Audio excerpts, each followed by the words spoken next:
ini orangnya sportif kawan.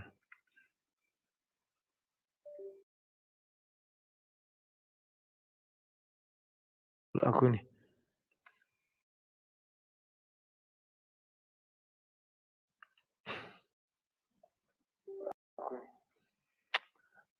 Sabar ya.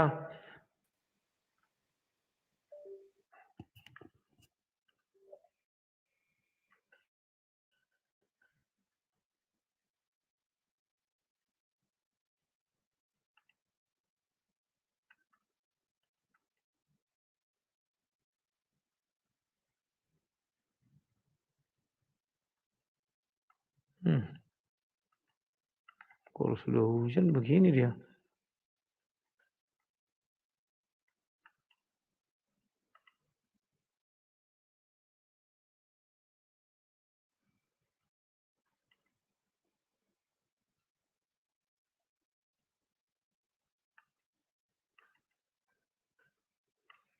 Ya oke Pak Zulkarnain, silakan.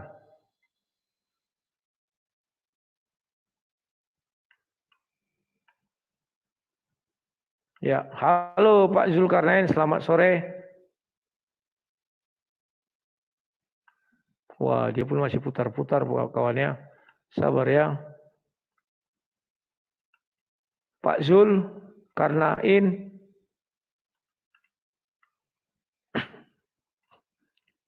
Halo Pak Zulkarnain. Wow, Pak Zulkarnain belum bisa naik. Dia masih putar-putar dua bola.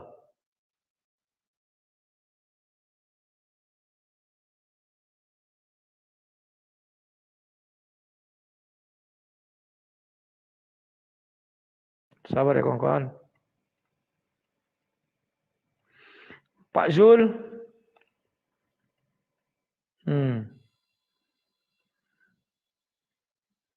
Sorry ya. Masih putar-putar dia Pak Zul. Ya, ku melihatmu dulu. Ya, halo ku melihatmu. Selamat sore. Masih putar-putar juga. Bang? Wah, ya selamat sore sudah. Oke, selamat sore. Sore silakan. Begini Bang, tadi yang tadi Abang tanyakan ada orang Muslim yang masuk ke surga, ada Bang, tapi bukan manusia Bang, sendalnya Bilal udah di surga. Sendalnya Bilal udah masuk surga. Jadi kalah sama ini ya. Dan juga saya ini mengintip tadi profilnya Abang ya. Abang punya 18.000 follower ya.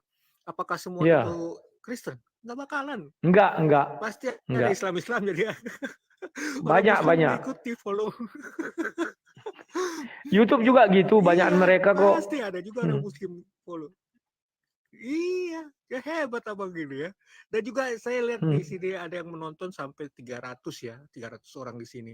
Walaupun sebagian besar ya Muslim itu menghujat, menghina, ya, mencaci atau segala macam. Tapi saya bersyukur ya, saya harus berterima kasih kepada Muslim di sini ya, telah datang ke sini, mensupport channelnya Sang Debaters, Pak Rudi Yohanes ya, untuk menonton. Karena semakin banyak orang yang menonton itu semakin populer channel Abang, ya, gitu loh. Jadi terima kasih kepada para Muslim ya sudah hadir ya di sini. Kalau bisa tap layar ya, jangan sampai nggak tap layar.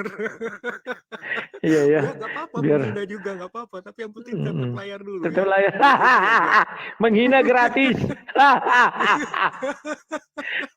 Tapi tap layar dong. Sudah menghina enggak tap layar kan susah itu. Iya, makanya jangan menghina doang, tap layar juga. Dan juga mereka begini, benar kata Abang ya, mereka sih bebas-bebas saja ya menghujat atau menghina atau menista. Tapi kalau kita kan sedikit-sedikit ya lapor polisi. Nangis dia. Iya, mewek ya. Iya, lapor polisi. Besok udah muncul di TV On. TV On, siaran penyiar penghujat. Aduh, makanya jangan dong ya. Jadi ya mereka harus, ya benar kata Bang Rudi tadi, harus membuktikan bahwa Tuhannya mereka itu berkuasa dan bisa dibuktikan di dalam kitab sucinya mereka, walaupun dan juga hadis-hadisnya mereka. Lu jangan hanya bertanya terus. Kalau ditanya nggak nyawa gitu loh.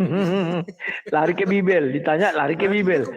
Betul Bang. Kenapa ya Bang ya? Mereka tuh ditanya larinya ke Bibel gitu loh. Kayak tadi tuh banyak sekali ayat-ayat yang di ayat-ayat Bibel. Saya pikir loh, ini Islam atau Kristen?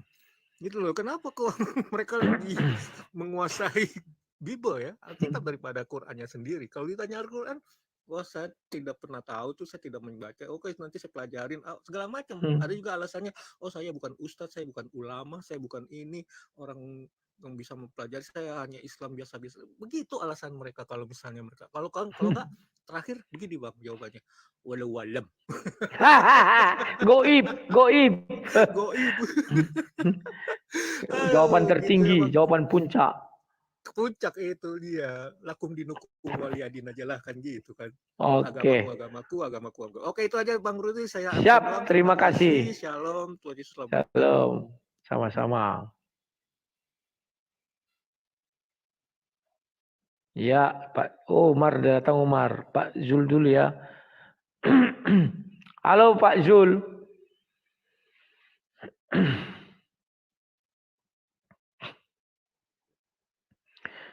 Sinyal Pak Zul gak bagus nih. Oh, udah masuk. Selamat siang. Silakan Pak Zul. Gimana suara saya tadi habis hujan di sini? Ya, sudah kedengaran. Silakan, apa yang mau disampaikan atau bertanya atau mau menjawab? Ya, saya ingin membantah dulu ya. Silakan.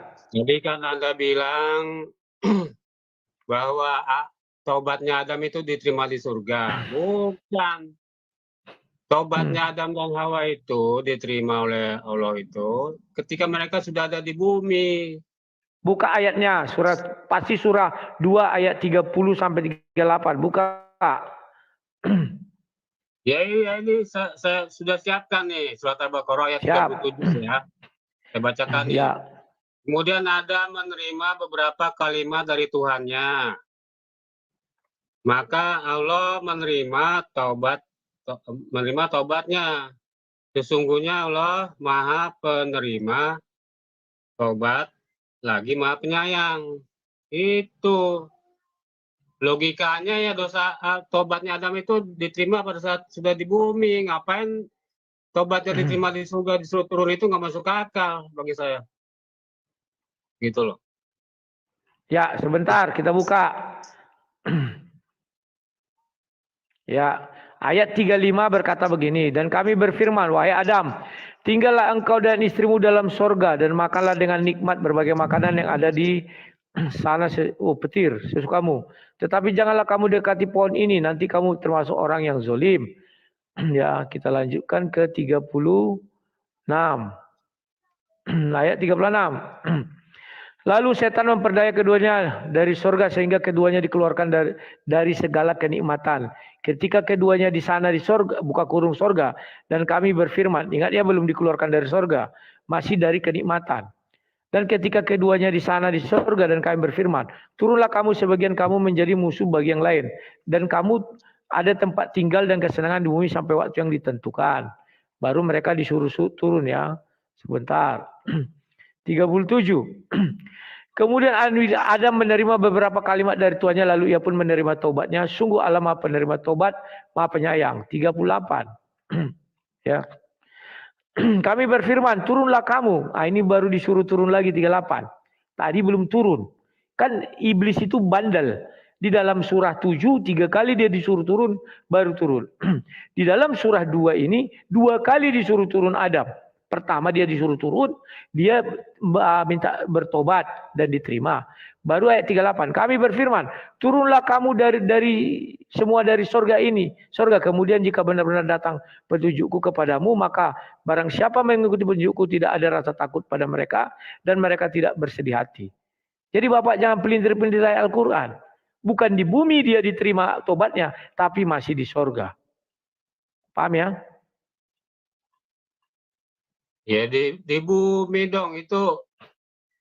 Al-Quran itu emang begitu redaksinya. Jangan Anda Pak, seenaknya aja memframing ayat kitab saya juga bisa sebaliknya, apa susahnya? saya tidak framing, baca ayat 36, mereka disuruh turun. Kan belum turun. Masa sudah di bumi disuruh turun? Berarti ke dalam tanah dong. Turun dari bumi. Ke dalam tanah dong. Gimana sih? Ya ke dalam tanah itu kan versi kitab Anda, karena kitab Anda kan Adam diciptakan di Taman Eden di bumi. Taman Eden Sempit. kok di bumi? Belum pernah Bapak dengar dari saya Taman Eden di bumi. Saya Lalu selalu di mana? mengatakan Taman Eden di surga.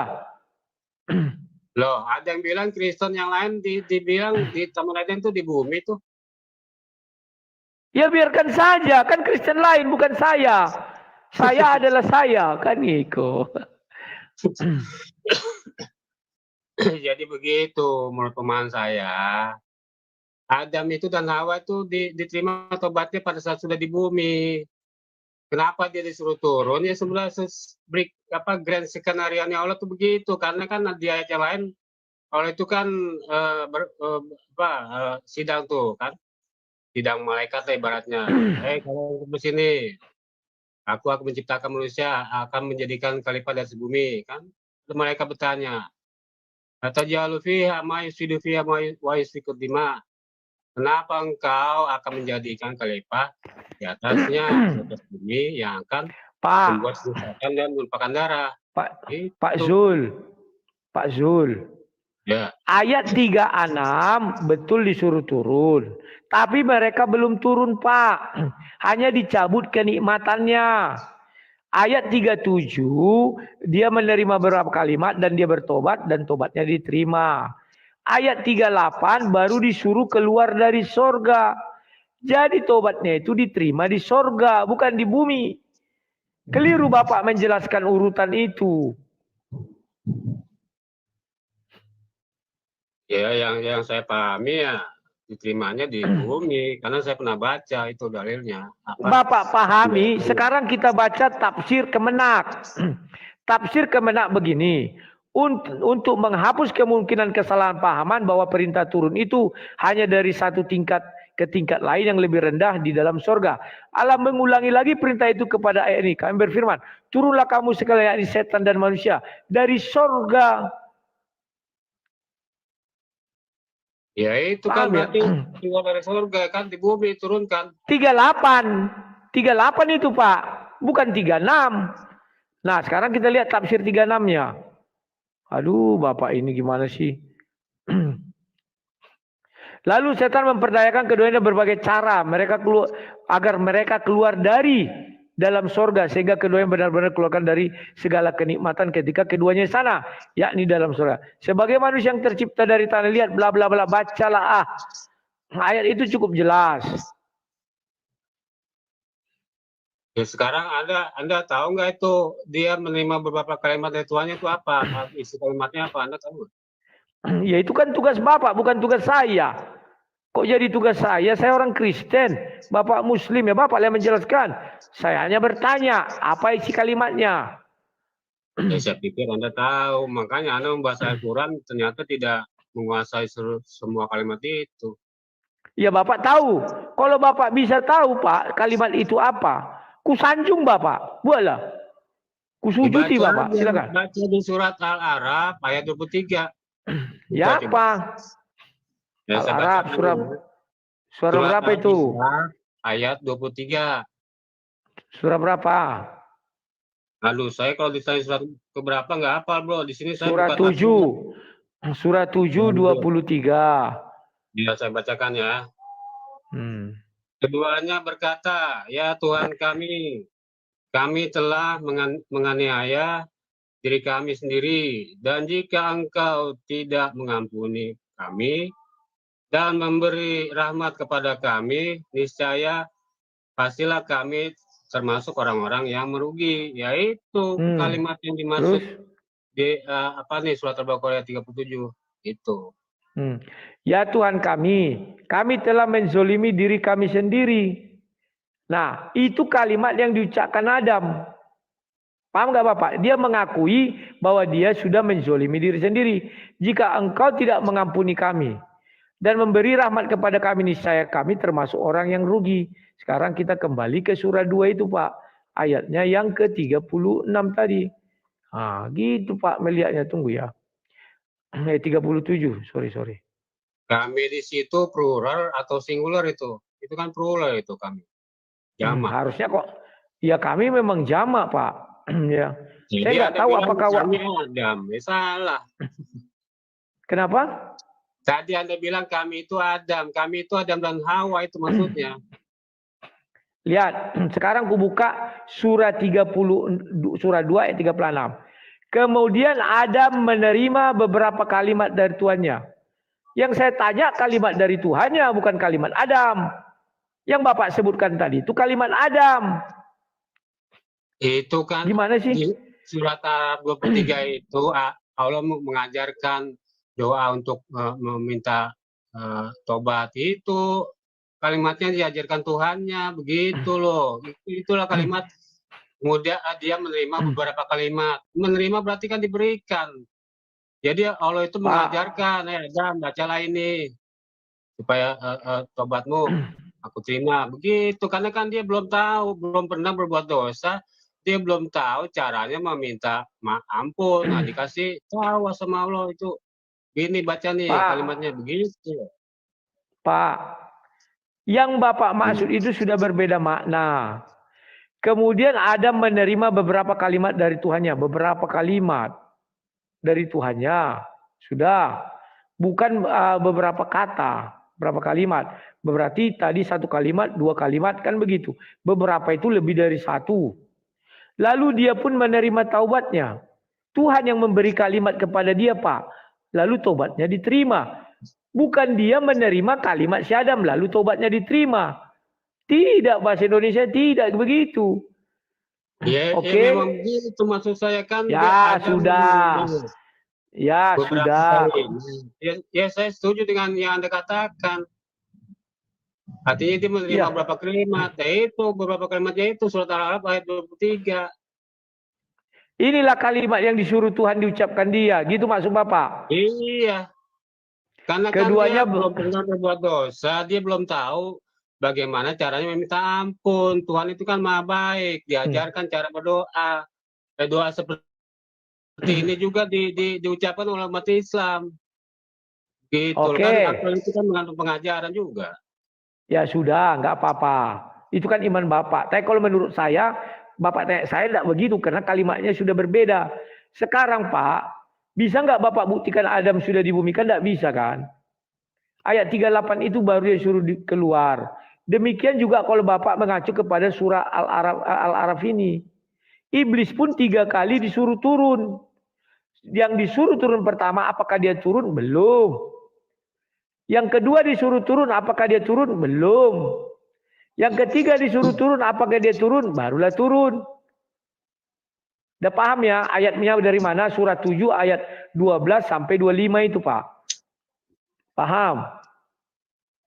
Ya itu terserah Anda. Kalau Anda mengatakan sudah diterima dengan di surga itu terserah Anda. Pemahaman saya kan berbeda. Anda ya silakan aja. Saya kan sudah utarakan jawaban saya, Pak. Oke, sekarang yang kedua. Coba Bapak jawab mengapa surah 28 ayat 30 Bapak pernah baca? Adam Musa itu ya berbicara dengan Tuhannya. Suara Tuhan berasal dari pohon itu kan? Ya, silakan. Ya terus apa pertanyaannya? Ya, mengapa Allah SWT harus mengambil media pohon untuk menyatakan dirinya kepada Musa? Kenapa tidak mengambil media manusia?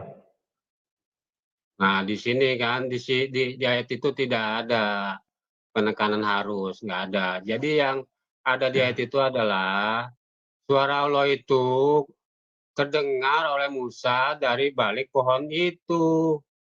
Dari balik pohon itu suara Tuhan itu keluar, berasal, bukan keluar, artinya berasal terdengar dari balik pohon itu, suara Allah itu maksudnya. Bukannya Allah itu berubah jadi pohon, enggak. Kalau di Pak. depan Musa itu ada batu, pasti kalimat yang keluarnya, Musa mendengar suara Tuhan dari balik batu itu pasti. Ini hanya di balik aja, istilahnya suara itu berasal dari mana, dari balik pohon itu. Itu aja sebenarnya, ayatnya tidak ada masalah di situ. Anda aja Ya. yang membesar-besarkan, membuat apa namanya, jadi satu Pak, polemik. saya tidak buat satu polemik, Pak.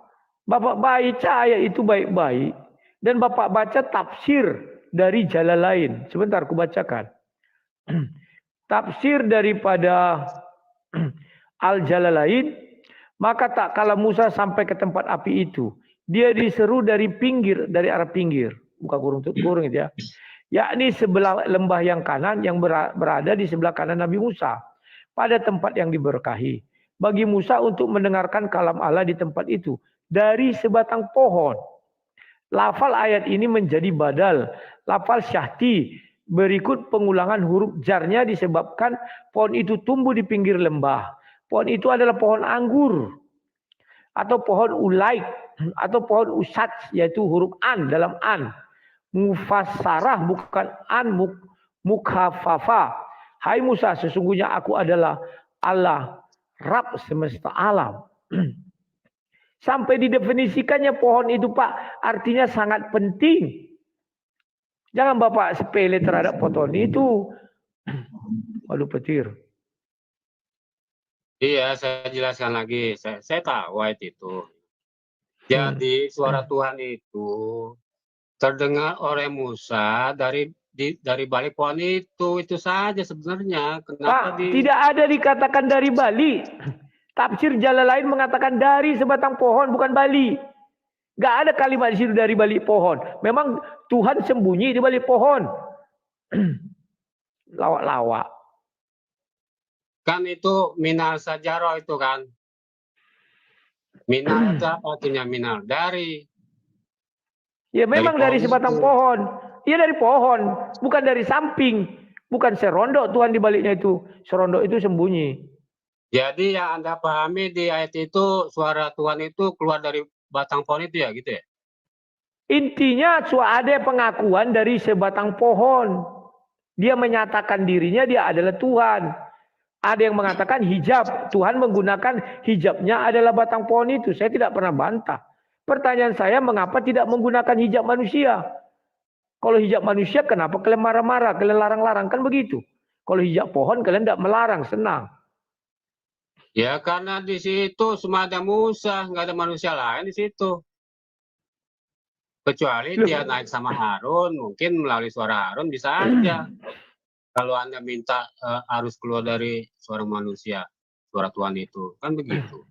Pak, kalau Tuhan menggunakan manusia, tentu kan ada manusia datang di situ. Gimana sih Bapak? Mau itu gunung tinggi, kalau memang Tuhan berniat, kalamnya itu keluar dari seorang manusia, pasti akan ada di situ manusia hadir. Contohnya, Bapak tahu nggak ketika Maryam, kan kami telah mengutus roh kami dalam wujud manusia katanya.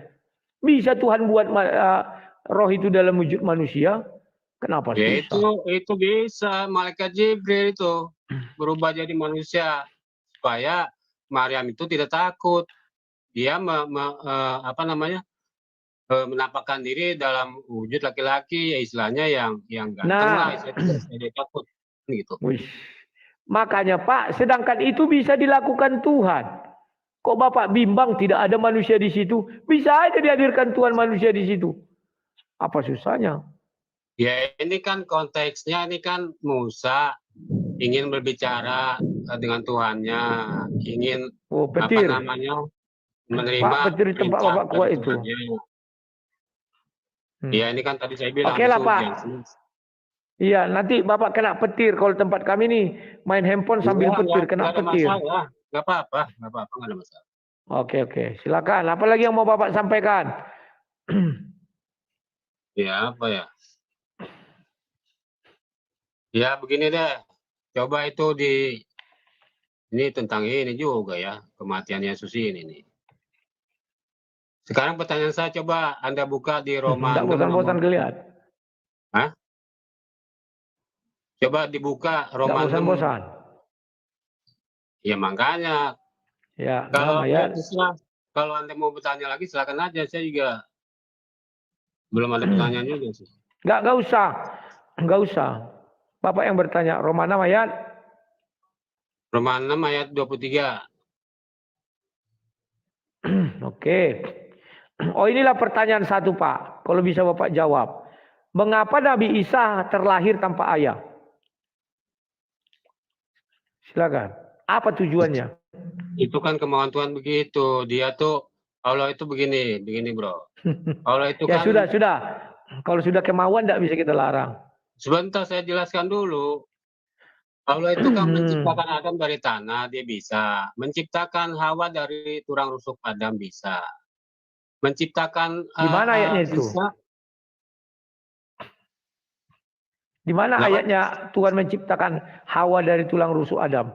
Coba kasih saya ayatnya itu. Di mana? Setahu saya di hadis itu adanya. Di hadis. Nah, kenapa di hadis ada, di Al-Quran tidak ada, Pak? Kan lawak. Berarti hadis penyempurna Al-Quran, bisa dibilang gitu? Tidak juga. Ini kan hadis ini kan karena dari Nabi Muhammad. Kan dia bisa aja informasi itu dari mimpi. Kan seorang nabi itu kan mendapatkan wahyu ada beberapa cara, dari baik tabir, dari mimpi, dari Iyalah, berarti itu firman Allah kan? Iya, itu firman Allah kan? Iya, bisa juga, tapi Al-Quran itu kenapa ada ayatnya? Karena ada asbabun nuzulnya, ada sebab musababnya. Iya. Kira-kira apa sebabnya tidak diberitakan di dalam Al-Quran kelahiran penciptaan Hawa? Coba apa sebabnya? Harus diberitakan di hadis. Setahu saya, ya Allah ingin menunjukkan kepada umat Yahudi pada saat itu, ya, bahwa Allah itu bisa menciptakan manusia itu udah tanpa ayah, bisa. Enggak, jangan itu dulu. Saya bertanya, yang mengenai Bapak bilang di hadis ada penciptaan Hawa. Yang tadi itu loh. Mengapa asbabun nuzulnya Bapak carilah. Bapak bilang bicara asbabun nuzul ya. Mengapa hanya penciptaan Adam diberitakan di Al-Quran? Sedangkan penciptaan Hawa harus di hadis. Coba. Sama-sama firman Allah kan dua-duanya. Atau yang di hadis itu bukan firman Allah? Hadis itu kan definisi hadis itu adalah perkataan, perbuatan, dan perbuatan sahabat yang didiamkan, disetujui oleh Rasulullah, itu hadis isinya. Ya, jadi dari mana Bapak tahu penciptaan si Hawa itu? Dari hadis saya bilang. Iya, hadis itu berarti kan sabda Rasul. Iya. Lah itu makanya aku bilang, kok Rasul bisa berkata itu sementara Allah SWT tidak pernah mengatakan? Ya sekarang begini, ada nggak ceritanya Isra Mi'raj di Al-Quran? Nggak ada kan? Ada di hadis. Nah itu aja contohnya. Di Al-Quran ada mengenai Isra Mi'raj peristiwanya. Tapi ceritanya naik ke langit 1, langit 2, langit 3, langit 4, 5, 6, 7 memang nggak ada. Dulu pernah saya tanya Pak Dani. Pak Dani itu orang Depak atau Kemenak itu ya, di Kalimantan. Dia mengakui bahwa itu ya dia mengakui itu cerita Israelian. Paham nggak Bapak? Yang penciptaan Hawa itu? Bukan, mengenai Isra Mi'raj. Iya, cerita Israelian katanya mengenai naik burung itu ke langit ke 1 sampai 7 itu. Bukan burung, Bro, buruk. Ya buruk itu apa? Coba gambarkan dulu. Begini, buruk itu apa coba? Tentang cerita Israeliat itu Nabi Muhammad sudah berpesan.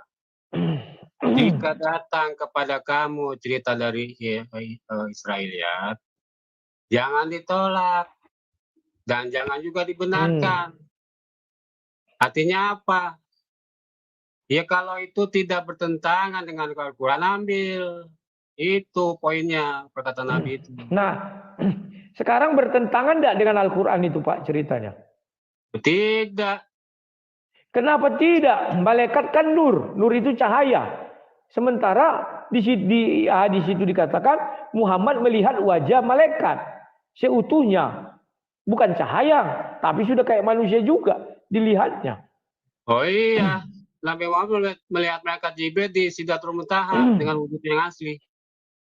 Mana? Pertama dia mulai dari bumi dan dilakukan Jibril lah operasi, dibelah dadanya.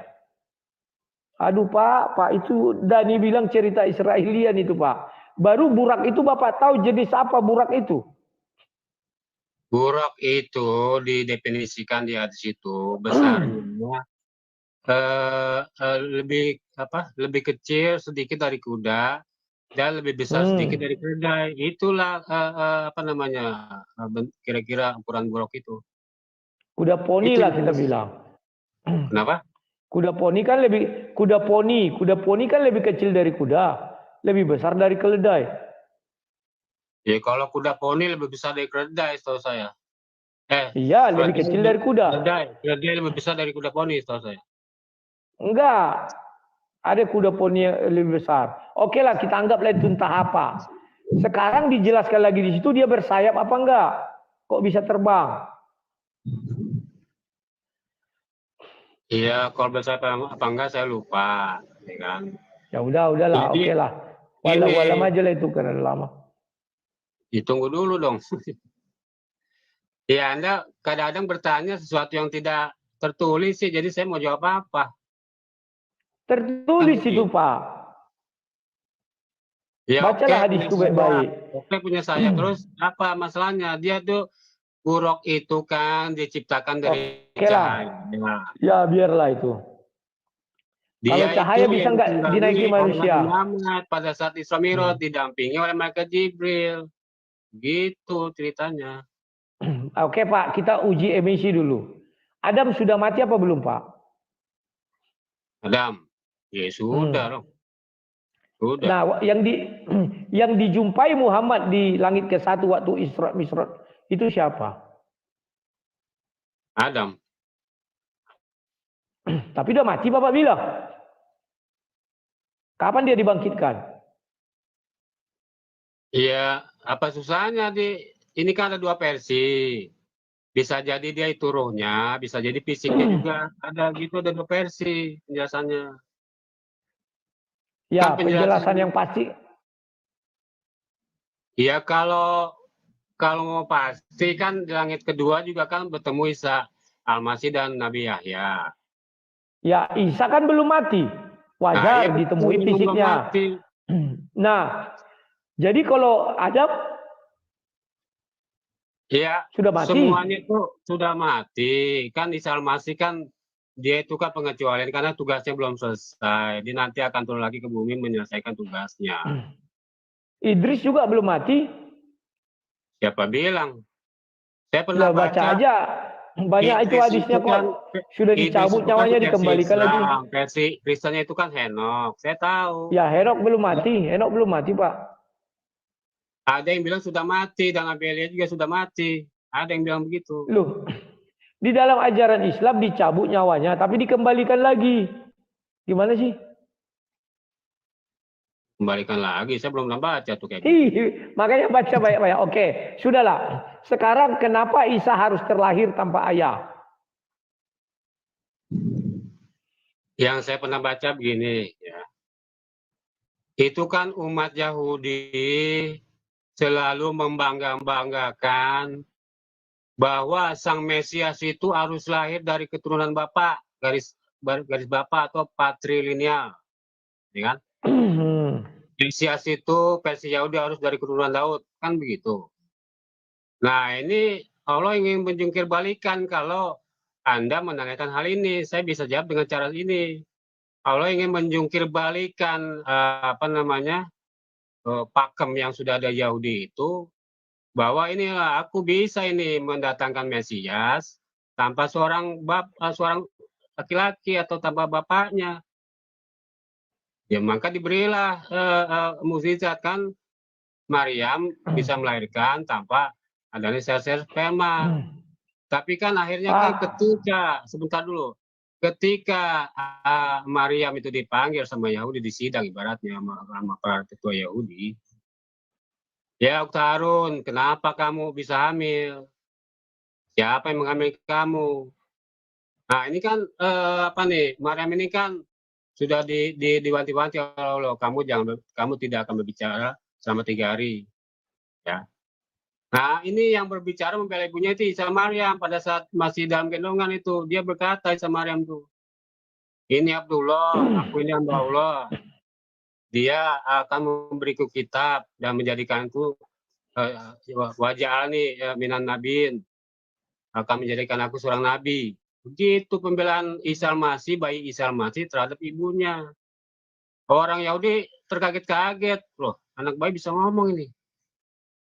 Dan seterusnya. Itu kalau Anda bertanya kenapa. Akhirnya kan saya jawab juga akhirnya kan itu ingin menjungkir balikan pakem bahwa Allah itu bisa mendatangkan seorang Mesias dari hanya seorang ibu, garis matrilineal, garis ibu gitu loh. Gitu, Bro. Pak, kalau matrilineal, Pak, orang Padang itu udah matrilineal.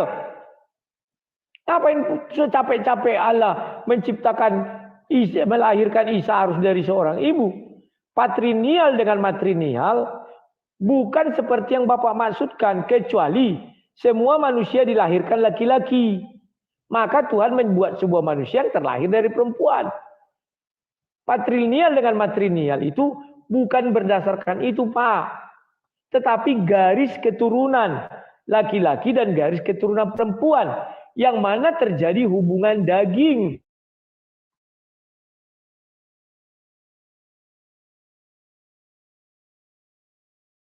Halo, kok freeze nih layarnya? Kecuali Bapak bilang seluruh Jadi kan kenapa? Ya barusan layar Anda ini apa diam gitu. Oh, tunggu. Ya gitu. Iya betul, tadi agak diam dia.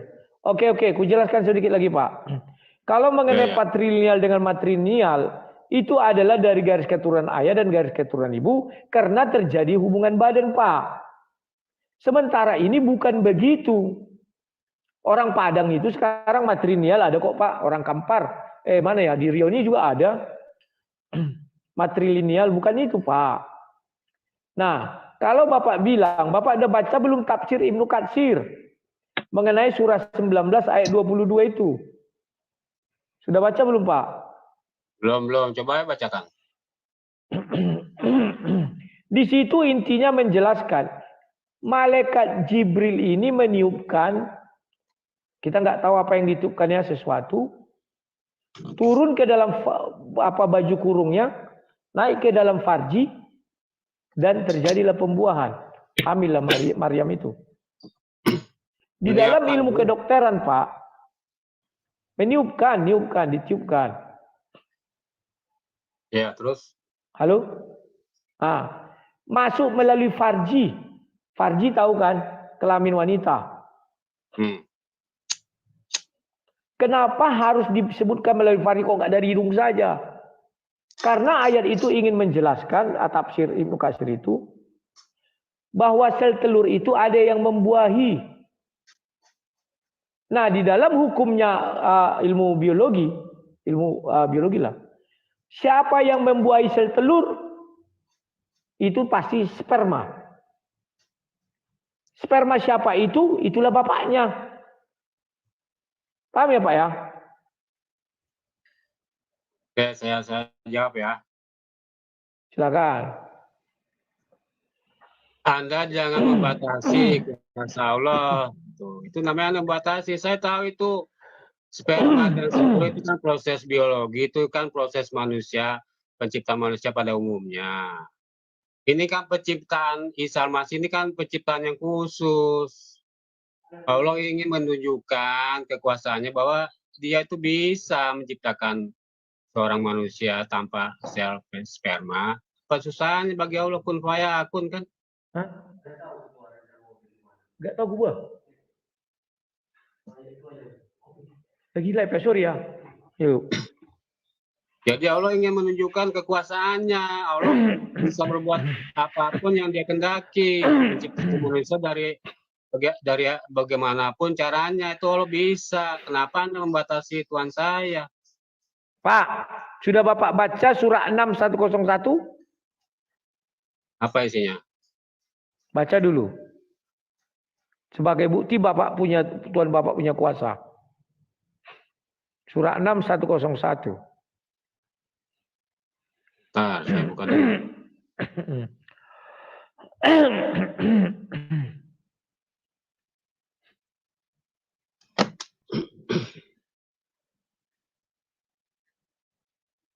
Surat 6 101.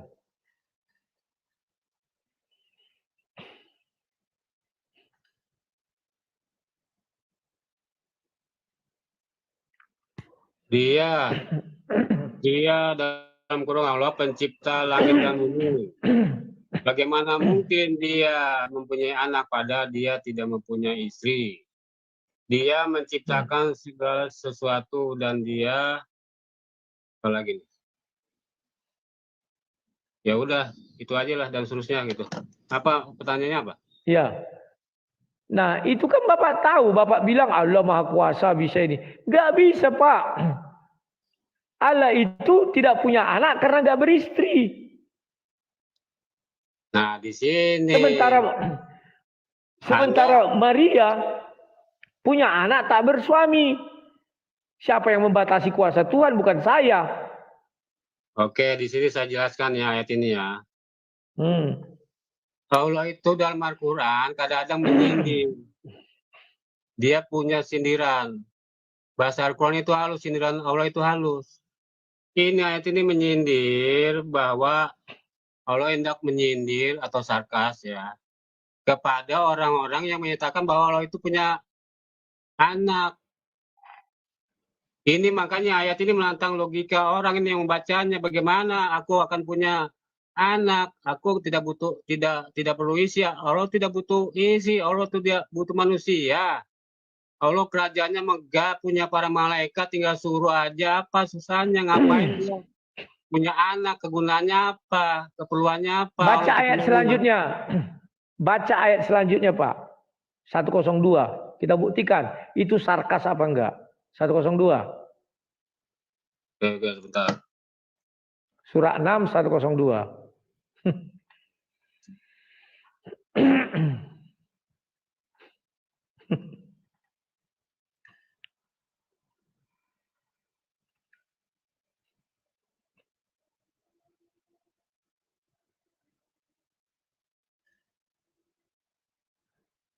Yaitu yang memiliki sifat-sifat yang demikian itu ialah Allah. Allah Tuhan kamu. Tidak ada Tuhan selain Dia, pencipta segala sesuatu. Maka sembahlah Dia dan Dia adalah pemelihara segala sesuatu. Apa masalahnya? Ya, baca surah 6 ayat 100 biar Bapak paham. Jadi surah 101 di tengah, yang baca di atas dan di bawah. Yang ayat 100 baca. Biar Bapak tahu apakah itu sarkas apa enggak.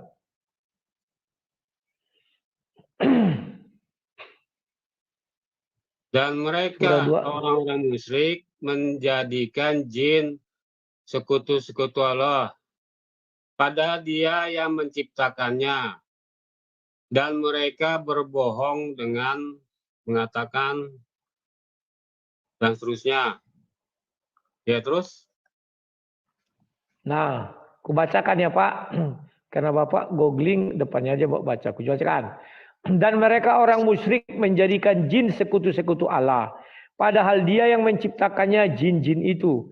Dan mereka berbohong dengan mengatakan Allah mempunyai anak laki-laki dan anak perempuan tanpa dasar pengetahuan. Jadi orang-orang yang mengatakan itu nggak punya dasar pengetahuan, Pak. Maha suci Allah dan maha tinggi dari sifat-sifat yang mereka gambarkan. Jadi yang punya pengetahuan itu bagaimana? Baca ayat 101.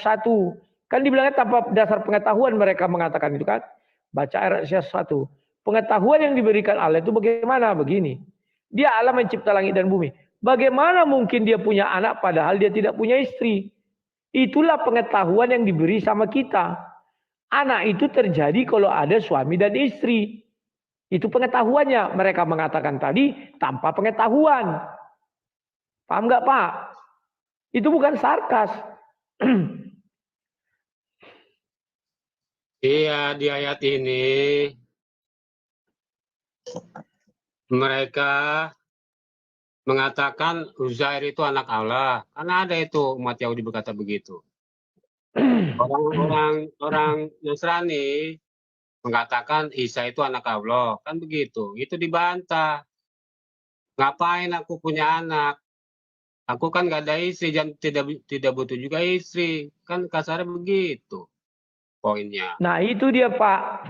Berarti Allah mau membuat sebuah gambaran bahwa anak itu terlahir dari suami dan istri. Sementara ada orang tanpa ayah lahir, yakni Isa. Ya itu kan tadi Paham saya ya? bilang, ini kan pengecualian. Allah ingin menunjukkan kebisaannya, kemahakuasaannya, bisa menciptakan manusia tanpa sperma. Apa susahnya? Anda Jadi membatasi Pak, kekuasaan Tuhan saya, ya nggak bisa begitu. saya tidak pernah membatasi kuasa Tuhan Bapak. Tuhan itu sendiri yang membatasi kuasanya Pak. Untuk Allah punya anak, harus punya istri. Untuk manusia punya anak, tak perlu suami. Kan itu. Khusus Allah Pak, kalau dia ingin anak, dia harus punya istri. Jadi anak di sini selalu diidentik dengan anak biologis. Sementara ada anak yang tidak biologis. Allah SWT tidak pernah membahas anak yang tidak biologis. Paham Bapak ya?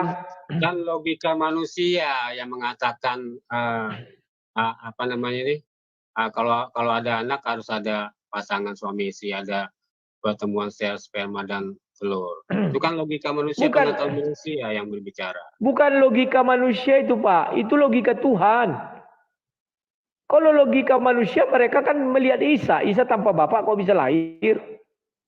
Ya artinya mengajak manusia yang batin itu berpikir. Intinya begini deh, itu bro, intinya begini. Allah itu ngapain? Perlu anak itu keperluannya apa? Saya tanya balik deh kepada Anda. Ngapain Allah itu punya anak? Tujuannya apa? Keperluannya apa? Kepentingannya apa? Coba bisa jawab. Ya suka-suka Tuhan Pak. Kalau dia ingin punya anak bisa Bapak halangi. Nah itu kan tadi nggak bisa ngomong suka-suka Tuhan.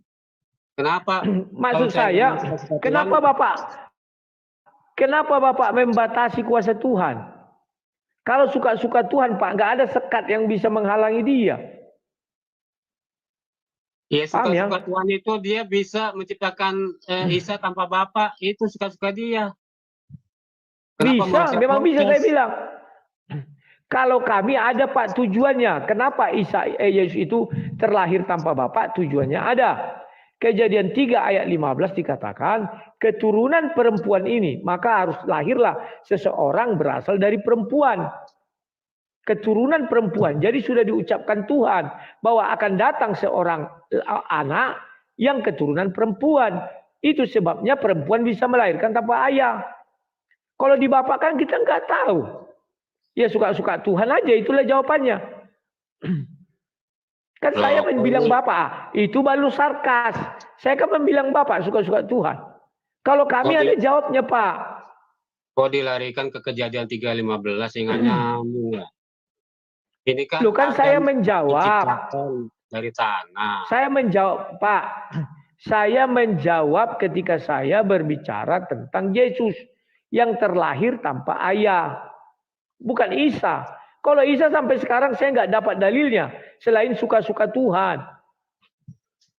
Ya kan saya sudah jawab tadi. Ingin menghancurkan pakem di Yahudi bahwa Sang Mesias itu harus dari keturunan Daud. Harus dari keturunan Mana laki-laki. ayatnya? Mana ayatnya Pak? Harus dari keturunan Daud, harus keturunan laki-laki. Tunjukkan saya, mana ayatnya? Ini dari versi Yudaisme saya bawakan. Kan Mesiasnya orang Yahudi harus dari Daud kan? Benar nggak? Berarti bukan versi Al-Quran. Jangan Bapak ambil punya orang. Nanti jadi tersesat orang yang mendengar. Iya saya bilang kan versi Oke Pak ya, sudah ya, ada banyak antri. Oke Iya, lah. berarti kalau bukan gitu. versi Al-Quran. Tadi saya tadi hampir tersesat, Pak. Saya kira versi Al-Quran itu hampir tersesat. Oke, terima kasih sekali Pak Zulkarnain atas kebaikan Oke, Anda. Bang Rudi. Ya, Selamat sampai ketemu lagi. selamat Selamat sore. sore, sampai jumpa. Oke. Ya. Kalau gini kita berdiskusi kawan enak, nggak perlu harus lapor-lapor polisi ya. Aduh, kita ini semua kawan sebenarnya berdiskusi itu enak, tapi inilah dikit-dikit silap dikit lapor polisi. Masa manusia nggak bisa silap sedikit? Memang kita Tuhan yang nggak bisa silap.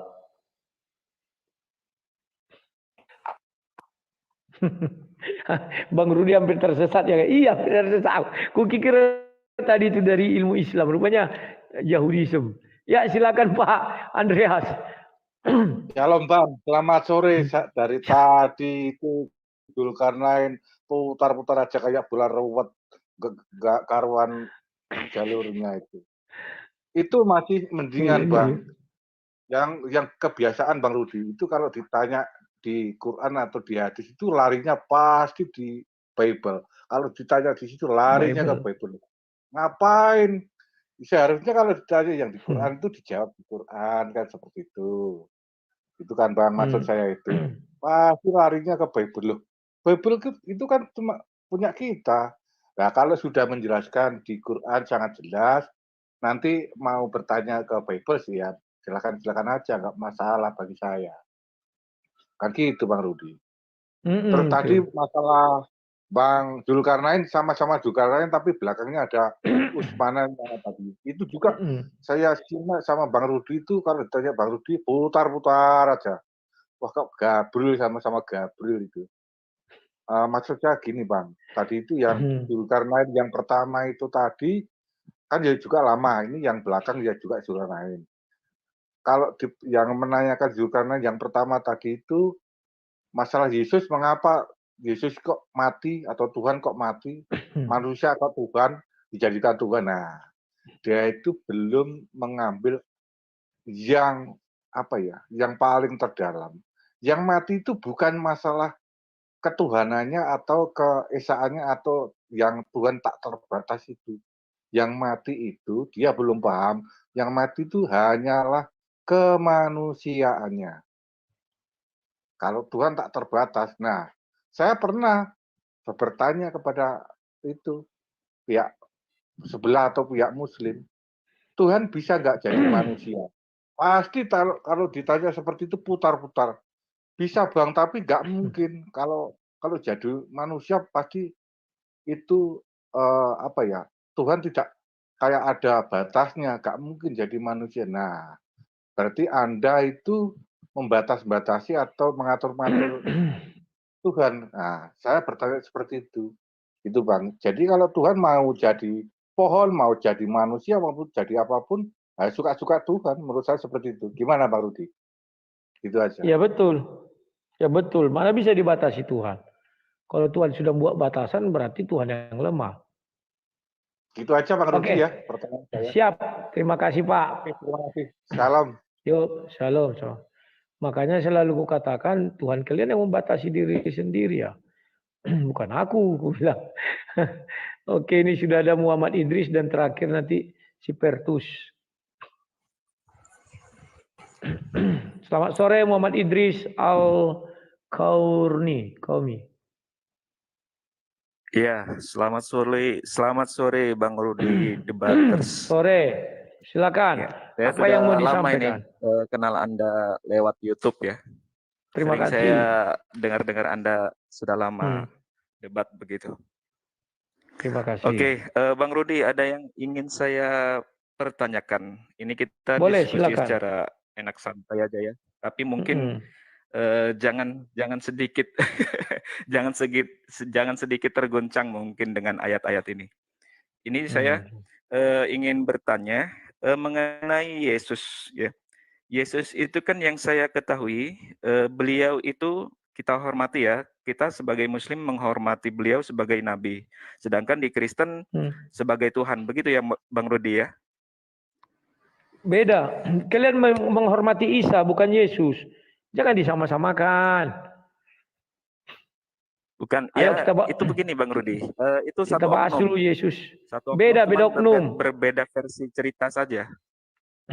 Apa yang membuat Anda mengatakan itu satu oknum? Coba beri kami penjelasan.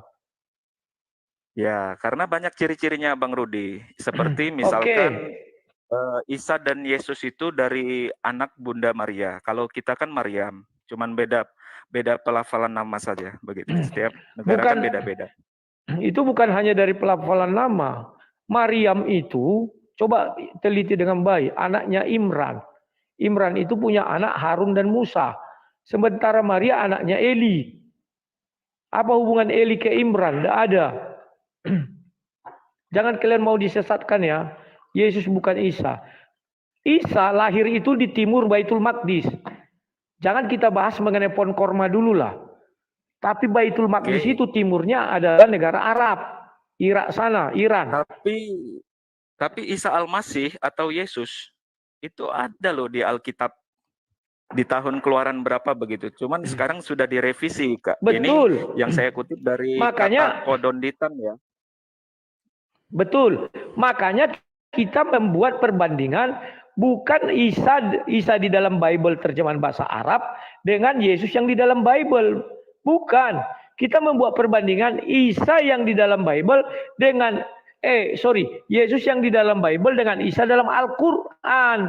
Bukan Bible sama Bible dilaga. Al-Qur'an, Bro.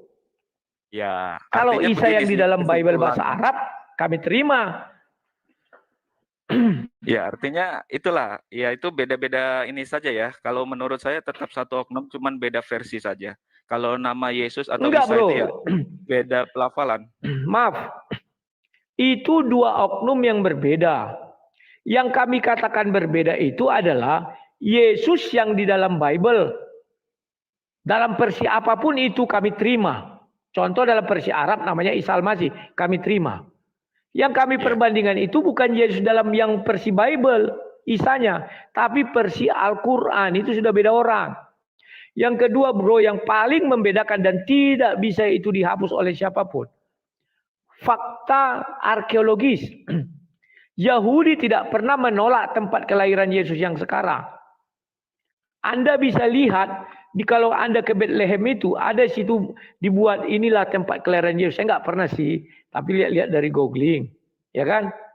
Yahudi tidak pernah mengatakan YouTube, kan? Yesus tidak lahir. Iya, Yahudi tidak pernah menolak itu tempat kelahiran Yesus. Kalau kita lihat di situ itu Bethlehem sebenarnya selatannya Baitul Maqdis bukan timur. Yang kedua, kita lihat di situ tidak ada bawah pohon korma. Kalaupun ada oke. Lihat ada enggak? Oke, anggap ada. Ada enggak sungai mengalir di sebelahnya, di bawahnya? Karena ciri-ciri tempat kelahiran Yesus berbeda dengan ciri-ciri tempat kelahiran Isa. Secara arkeologis saja sudah ditemukan tempat kelahiran, tidak ada sungai mengalir di situ, tidak ada sungai. Paham ya bro? Biarkan dua ikhlas lah bro. Cuman memang yang saya lihat di YouTube itu benar ada pohon kurma. Kan versi Islam Yesus itu lahir di bawah pohon kurma kan, Maryam melahirkan di situ. Cuman versi Kristen lahir di kandang domba. Ya, begitu ya. Bukan hanya pohon kurma bro. Dibuat di dalam Al-Quran satu lagi cirinya sungai mengalir. Ada nggak sungai mengalir situ? Sampai detik ini nggak ada kita lihat sungai mengalir. Kalau itu saya belum tahu ya, belum tahu persis memang. Ku buka ayatnya, ikhlas ya bro. Itu dulu kita tuntaskan. Sebentar. Surah 19. Gini Bang Rudi. Sedikit. Sebentar. Biar dirimu tidak tersesat. Sama seperti tadi saya hampir tersesat. Untung dibilang siapa itu itu menurut Yahudiism katanya. Kukira menurut Islam. Surat 19 ayat. Ya kadang kan orang salah-salah menyampaikan. Surat 19 ayat 20. Siap. Surat 19 ayat 16. Kubacakan baik-baik ya. Dan ceritakanlah. Buka kurung tutup kurung Muhammad. Kisah Maryam di dalam kitab. Buka kurung tutup kurung Al-Quran. Jadi kisah Maryam ini hanya terdapat dalam Quran. Sementara Maria di Bible, makanya berbeda. Yaitu ketika ia mengasingkan diri dari keluarganya ke satu tempat di sebelah timur, Baitul Maqdis. Maka buka peta, kelemahan uclim-uclim kalau berdebat, sejarah, peta, dan arkeologis. Mereka nggak paham. Utara itu ke arah atas, itu Libanon. Selatan itu ke arah bawah, itu Mesir.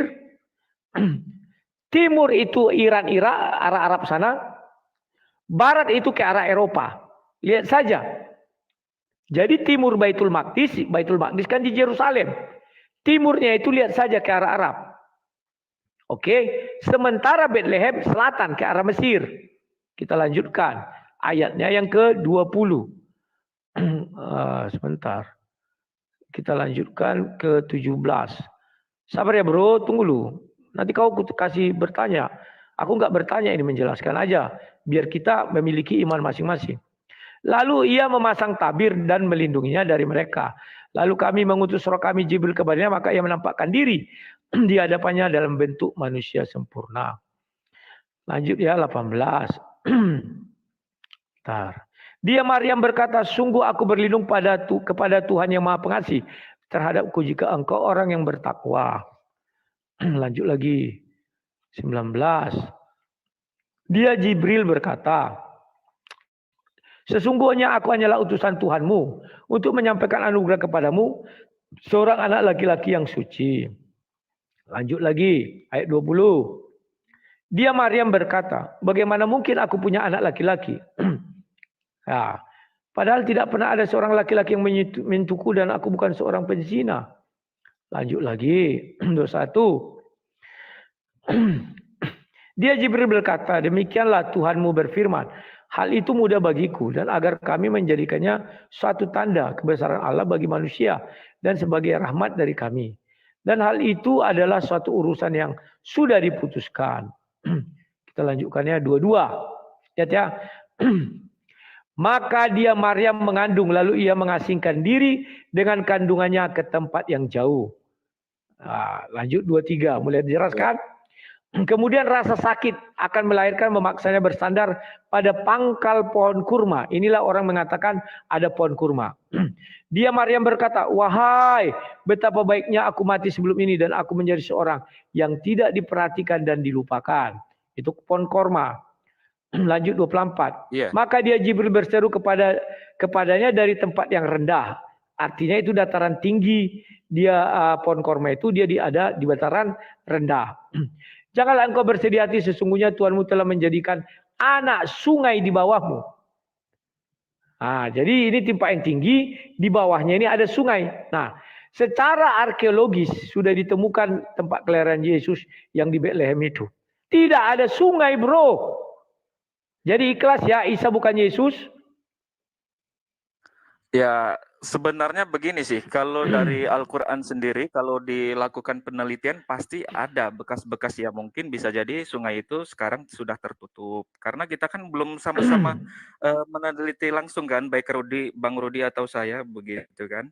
Bro, sedalam catatan sejarah kitab suci, sungai itu yang ada di situ namanya Yordan. Jadi sungai itu diciptakan ketika Isa mau lahir. Paham ya? Ikhlaskanlah bro. Ayat itu jelas mengatakan begini. Sungai Yordan tidak ada lagi ya? Masih ada. Tapi bukan di Bethlehem. Dengar bro. Maka dia Jibril berseru kepadanya dari tempat yang rendah. Janganlah engkau bersedih hati, sesungguhnya Tuhanmu telah menjadikan anak sungai di bawahmu. Jadi pada saat Maryam ingin melahirkan Isa, terciptalah sungai itu. Artinya sampai hari ini pun anak sungai itu harusnya ditemukan. Jadi sungai itu bukan sungai purbakala bro. Paham ya? Oke. Bagaimana? Oke lah, itu saya belum, saya rasa masih ngambang ya, karena saya juga belum meneliti langsung atau arkeolog tersebut bisa dipercaya atau tidak begitu kan dengan hasil riset ya begitu. Cuman yang saya pertanyakan Bang Rudi, kenapa di Alkitab sendiri itu pernah ada nama Isa Al-Masih, tidak memakai Yesus? Itu yang dibahas Kodonditan di dalam kanal YouTube-nya begitu. Yang dia buka itu Bagaimana? kitab apa? Kitab dari mana? Injil Kan dari Keluaran Arab. tahun berapa ya itu ya? Bukan, itu 1928. terjemahan bahasa Indonesia itu. 1928. Ya, pokoknya di bawah tahun 2000 itu masih memakai Isa Al-Masih.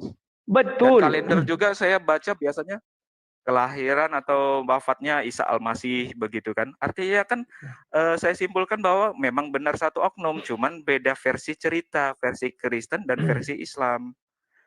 Bro, Begitu, Bang Rudi. kujelaskan sekali lagi dengan baik dan benar. Kami mempercayai Isa Al-Masih yang diterjemahkan ke dalam bahasa Arab.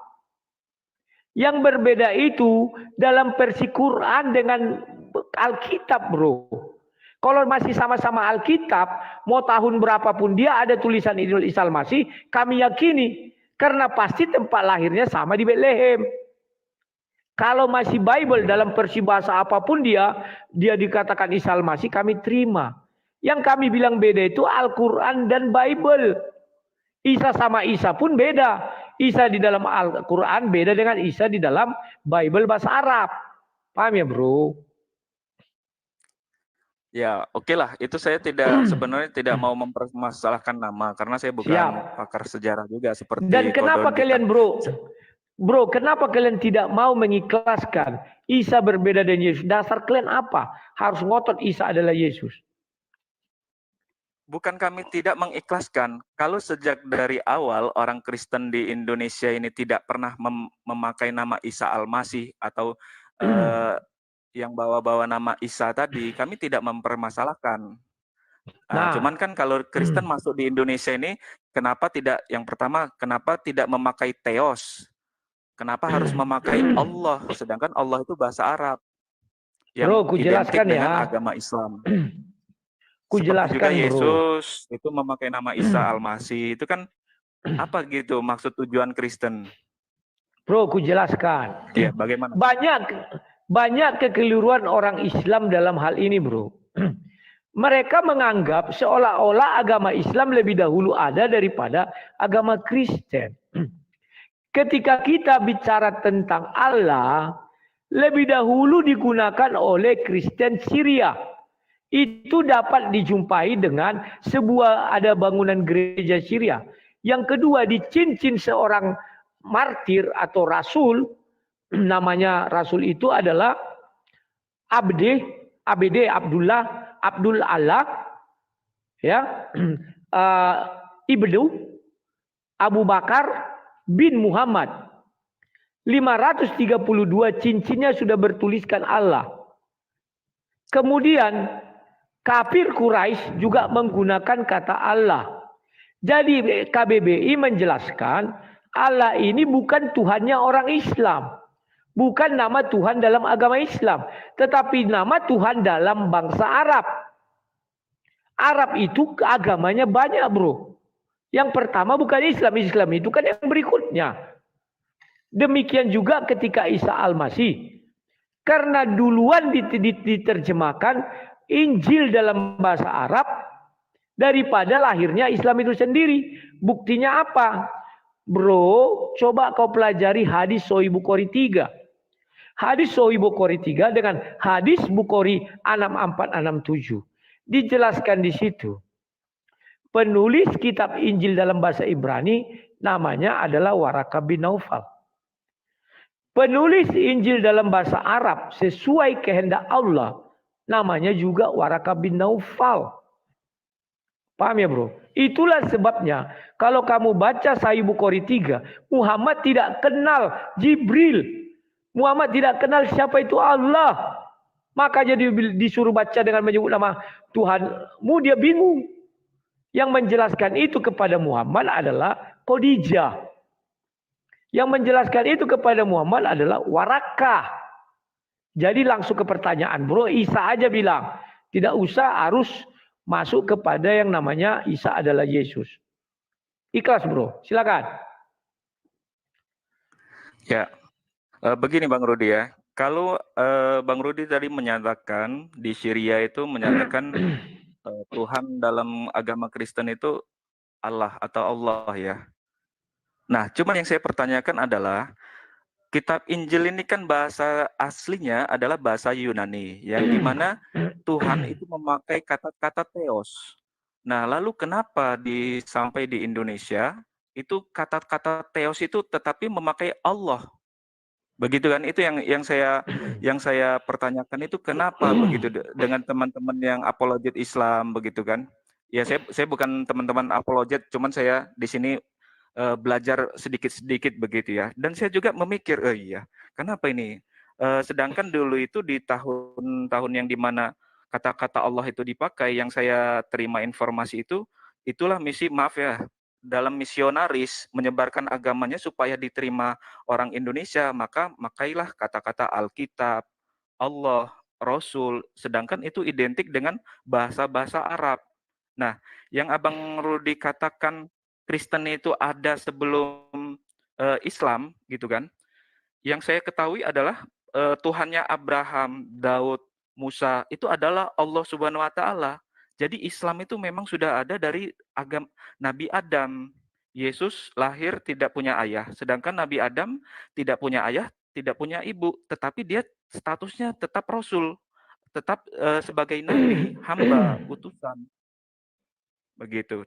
Karena Yesus sendiri memang di dalam Alkitab yang saya baca itu, yang saya ketahui di kanal-kanal YouTube, saya sering dengar dialog Islam Kristen, itu kan Yesus ada suatu hal di mana di malam hari itu dia beribadah, dia nangis, dia dalam sujudnya dia memohonkan ampun, banyaklah. Sampai semalaman itu dia berdoa. Nah, pertanyaannya juga begini, kalau Yesus itu dianggap Tuhan, kenapa dia berdoa meminta ampunan untuk dosa-dosanya begitu? Nah, itu yang harus kita cari tahu begitu. Ya, aku jawab ya, Bro. Banyak orang Islam tersesat oleh pendebat Islam. Bro, tersesatnya gimana? Abraham. Ini makanya aku jelaskan. Dengarnya kalau tersesat gitu. Ya. Ini saya jelaskan, Bro. Bro, dengar baik-baik. Abraham tidak pernah bertuhan kepada Alif Lam Ha atau Allah SWT. Musa tidak pernah bertuhan kepada Allah SWT. Kecuali kamu bilang Ibrahim dan Musa di dalam Al-Quran, iya, dia bertuhan kepada Allah SWT. Kenapa bertuhan kepada... Sorry Bang Rudi, sebentar. Bang Rudi tadi menyatakan Abraham dan Musa tidak bertuhan kepada Alif Lam Ha atau Allah Subhanahu wa taala. Sedangkan begini Bang Rudi, dasar Bang Rudi itu apa begitu kan? Karena saya mengetahui kisah Nabi Musa itu pada saat dikejar Firaun melemparkan tongkatnya itu ke laut, itu atas izin Allah. Kata Allah kan, biar ku jelaskan. Lemparkanlah tongkatmu maka laut itu terbelah. Nah, biar ku jelaskan, kan Bro. Tuhannya Musa sendiri Allah, bukan biar Yesus. Ku jelaskan. Begitu kan? Ya, biar coba, ku jelaskan. Kamu tenang, diam. Ya. Al-Quran itu datang tahun 610 sampai 633, Bro. Pahami dulu itu. Itulah kedatangan Al-Quran. Dan kedatangan Al-Quran itu diberitakan kepada Muhammad yang orang Arab. Maka Allah menggunakan lafaznya adalah Alif Lam Ha. Karena itu bahasanya orang Arab. Paham ya? Nah, Musa, Daud itu bukan orang Arab. Mereka orang Yahudi dan berbahasa Ibrani. Itulah sebabnya di dalam Ten Commandment tulisan lafaz Allah nggak ada, Alif Lam Ha nggak ada. Yang ada YHWH. Paham ya, Bro? Jadi mereka tidak mengenal. Tapi, Bro, kalau kamu bilang di dalam Al-Quran itu kan Ibrahim bukan Abraham. Paham nggak kamu Ibrahim bukan Abraham? Musa di dalam Al-Quran. Nama aja Bang Rudi. Abraham, Ibrahim itu sama aja, satu oknum. Ayo, sekarang ku buka lagi matamu berpikir, Bro. Al-Quran menjelaskan. Tadi yang Yesus tadi gimana? Yang Musa tadi.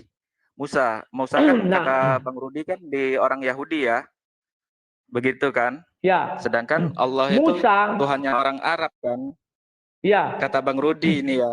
Tapi kan Tapi kan ini pernyataan kita orang Muslim, Musa, Abraham, Daud, semua nabi itu kan bertuhan satu. Memang lokasi mereka aja yang berbeda-beda. Seperti di Yahudi atau Bani Israel, Musa itu diutus untuk Bani Israel. Tapi tetap Tuhannya satu, yaitu Allah Subhanahu Wa Taala. Begitu. Dari dari Adam sampai Yesus sendiri begitu.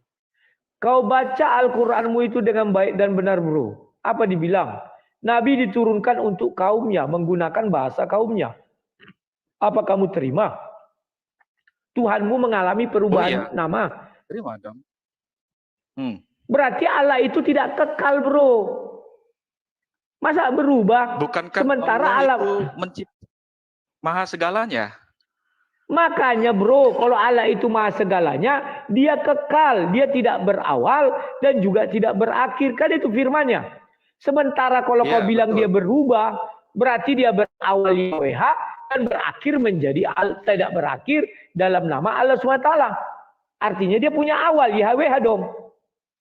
Paham ya, bro? YHWH itu siapa? Itu kan bukan klaim kami. Klaimnya kepercayaan lain. Kami makanya, tetap Allah bro, Subhanahu Wa Taala dari Adam sampai sekarang. Makanya aku bilang, bro, biarkan ada dua. Sebentar, gantian kita bicara. Biarkan tetap ada dua. Ibrahim milik kalian, Abraham milik kami. Ikhlas, bro, ikhlas. Kalau kamu tidak ikhlas, bro. Ini bukan masalah ikhlas tidak ikhlas. Ini adalah meluruskan sesuatu hal yang keliru gitu. Bro, justru kamu membengkokkan yang lurus. Ikhlas itu adalah jalan yang lurus. Ibrahim bukan Abraham. Fakta pertama. Ibrahim, bro, itu punya ayah Azar. Abraham punya ayah Tarik. Tidak mungkin dua bapak punya satu anak. Terah. Tidak mungkin dua bapak. Ibrahim ayahnya Azar. Paham ya, bro? Anaknya? Anaknya si Azar, Ibrahim. Abraham punya anak Terah, bapak Terah. Terah punya anak Abraham. Sudah berbeda ya. Abraham punya anak siapa namanya? Abraham punya anak Ismail dan Ishak. Ismail dan Ishak, Ibrahim punya juga dua. Itu pun berbeda, bro. Jadi semua nabi sebentar dulu, bro, biar jelas. Enak kita ngedukasi orang. Semua nabi di dalam Islam, mulai dari Adam sampai Isa, mulai dari Adam sampai Yesus, kalau di dalam Bible kami, itu berbeda semuanya, bro. Nuh pun berbeda. Kamu nggak pernah baca Al-Quran berarti, bro? Bukan, Nuh gimana? Versi Kristen bagaimana? Kalau Nabi versi Islam, bisa nggak? Versi Islam, istri Nuh mati. Anak Nuh mati. Versi Kristen, istri Nuh selamat, anak Nuh selamat. Sudah. Selamat, apakah ada lanjutan kisah dari situ? Karena begini, Bang Rudi. Berarti dia itu selamatnya pakai cerita apa nih? Ini saya sambil mencari gimana versi Bang Rudi atau versi bagaimana selamatnya? Ya, versi Al-Quran, versi Al-Quran terjadilah air bah. Versi Bible juga terjadi air bah. Di dalam Al-Quran, istri Nuh tidak masuk ke dalam bahtera. Ya. Anaknya tidak masuk ke dalam bahtera, matilah dua-duanya. Sementara di dalam Bible, istri Nuh dan anaknya masuk ke dalam bahtera, sehingga mereka tidak mati tenggelam. Selamat. Paham ya? Selamat berarti dia di dalam Kristen berarti dia menuruti suami gitu ya? Dalam artian taat begitu ya? Iya, tidak kafir. Sementara dalam Islam, istri Nuh disetarakan dengan istri Lut. Betul. Istri Lut memang dia pada saat kota Sodom, orang yang sesuka sama jenis itu kan, itu dia menolong kan, bukan menolong sih, dia menoleh ke belakang sehingga dia pulang lagi ke kota Sodom itu. Akhirnya dia kena azab oleh Allah Subhanahu wa taala diturunkan api dari neraka, batu api Iya. begitu kan. Makanya aku Hancurlah kota bilang Sodom. Lut pun berbeda Lut di Al-Qur'an dengan Lut yang di dalam Bible. Tadi kamu sudah Oh, di bercerita begitu Bible bagaimana itu di Bible? kalau di dalam Bible istrinya itu ikut pergi, cuman dia menoleh ke belakang. Jadilah dia tiang garam. Sementara di kau bilang dia kembali, datanglah meteor itu, api dari neraka, kau bilang. Kalau kami enggak, dia ikut. Dia memang ikut. Lah, ikut. Kenapa gini Bang Rudi? Kalau dia benar ikut, kenapa dia tabiatnya, ya kita bisa melihat orang kan, orang ciri-ciri orang selamat atau tidak. Istrinya Nabi Lut itu tabiatnya kan buruk. Dia membocorkan ada seseorang tamu yang dimana malaikat menjelma manusia yang tampan, yang gagah gitu kan. Istri Nabi Lut ini membocorkan kepada orang-orang Sodom, orang-orang yang maaf ngomong orang homo gitu kan. Oh, ini ada laki-laki tampan, sehingga mereka masuk mau menyergap orang laki-laki tampan itu di bawah itu, yang ternyata adalah malaikat. Nah, disitulah tabiat seorang istri itu kan berkhianat. Wajar kalau Islam membuat dia tidak selamat, tapi kenapa Alkitab membuat dia selamat? Begitu. Saya tidak bilang selamat. Saya tidak bilang selamat. Yang saya katakan dia ikut pergi bersama Lut. Tetapi dia menoleh ke belakang. Tuhan sudah bilang jangan kamu menoleh ke belakang. Dia menoleh ke belakang, jadilah tiang garam. Dikutuk dia jadi tiang garam. Paham ya, Bro? Ya, oke lah, berarti sama kan. Cuman yang Nuh tadi kita versi kita beda gitu kan. Nah, Lut cuman pun berbeda. kita cerita kisah-kisah Nabi nih, belum ke dialog panas gitu kan. Nah, kemudian kita bercerita lagi di Ibrahim Nabi lagi ya. Abraham. Ibrahim ya. Ibrahim, Bro. Belum kita bahas. Itu ya. Nah, bagaimana? Ibrahim, sebentar. Ibrahim pada zaman Raja Namrud dibakar. Ya. Betul. Abraham tidak pernah dibakar. Kenapa sebabnya Bang Rudi? Karena Abraham kan Paham tidak mengajarkan ajaran pagan, menyembah berhala. Sedangkan Namrud itu kan di zaman itu menyembah berhala atau Namrudnya sendiri ya yang disembah itu. Saya lupa juga. Agak-agak sedikit lupa. Itu bagaimana kok dia tidak dibakar? Ya. Memang tidak ada dia dibakar, dia pergi ke Mesir. Betul, dia pergi ke Mesir. Dan di Mesir dia bilang istrinya itu bukan istrinya, tapi saudaranya. Diambillah itu jadi istrinya Raja Mesir. Ketika mau disetubuhinya datang malaikat marah. Tuhan marah kepada raja itu dan dia ketakutan. Akhirnya dilepaskanlah istrinya. Tapi kalau dibakar nggak ada, Bro. Di Al-Quran ya, itu dibakar. Versi Alkitab kan? Iya betul. Iya, karena versi Alkitab. Kenapa alasan dibakar? Karena yang saya ketahui Nabi Ibrahim atau Abraham itu karena mengajarkan untuk menyembah Allah, tidak menyembah pagan atau menyembah Namrud sendiri. Begitu. Nah, kemudian kalau itu versi Alkitab ya, saya ini masalah keimanan. Itu versi Bang Rudi atau sebagai Kristen lah, tidak dibakar. Kemudian bagaimana kisah dengan anaknya Nabi Ibrahim, yaitu Ismail dan Ishak. Di situ kan di peristiwa Islam, kenapa ada hari raya Idul Adha, ya Idul Adha atau Idul Kurban? Karena di situ kan Nabi Ismail itu akan dikorbankan, yang dimana berakhir digantikan oleh lembu atau domba, begitu kan, untuk korban. Itu bagaimana versi Kristen? Saya pengen tahu aja ini, nggak mendebat ya. Siap. Kita sharing-sharing aja bagaimana. Sharing, ya. Versi Al-Quran, Bro, tidak dijelaskan secara spesifik bahwa yang mau dikorbankan itu adalah Ismail. Nggak ada itu. Maka ditafsir Ibnu Katsir. Enggak. Maka ditafsir Ibnu Katsir mengatakan ada sebagian ulama mengatakan Ishak, ada sebagian ulama mengatakan Ismail. Pahami dulu tuh baik-baik, Bro. Sudah. Kalau saya sering dengar dai itu adalah Ismail, anaknya sendiri yang akan dikorbankan. Karena kan kisahnya begini ya, Bang Rudi. Saya orang Islam, jadi saya mungkin lebih menjelaskan ke Bang Rudi ya. Jadi begini, kalau dalam versi Islam Nabi Ismail itu, Nabi Ibrahim itu kan awal mulanya tidak punya anak, sampai di usia ke 90 tahun apa 98 tahun, itu beliau itu tiba-tiba dikaruniai anak. Anaknya itu Ismail dan Ishak itu ya. Nah, karena dia saking cintanya dengan anaknya tadi, anaknya itu berbudi baik, luhur, terus anaknya berbakti pada orang tua.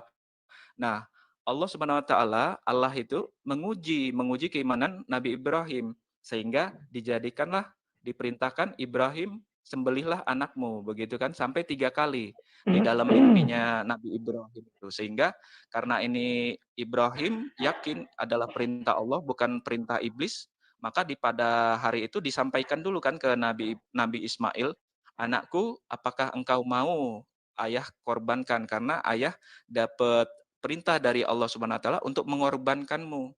Dan kata jawab Ismail, "Baiklah ayah, saya mau.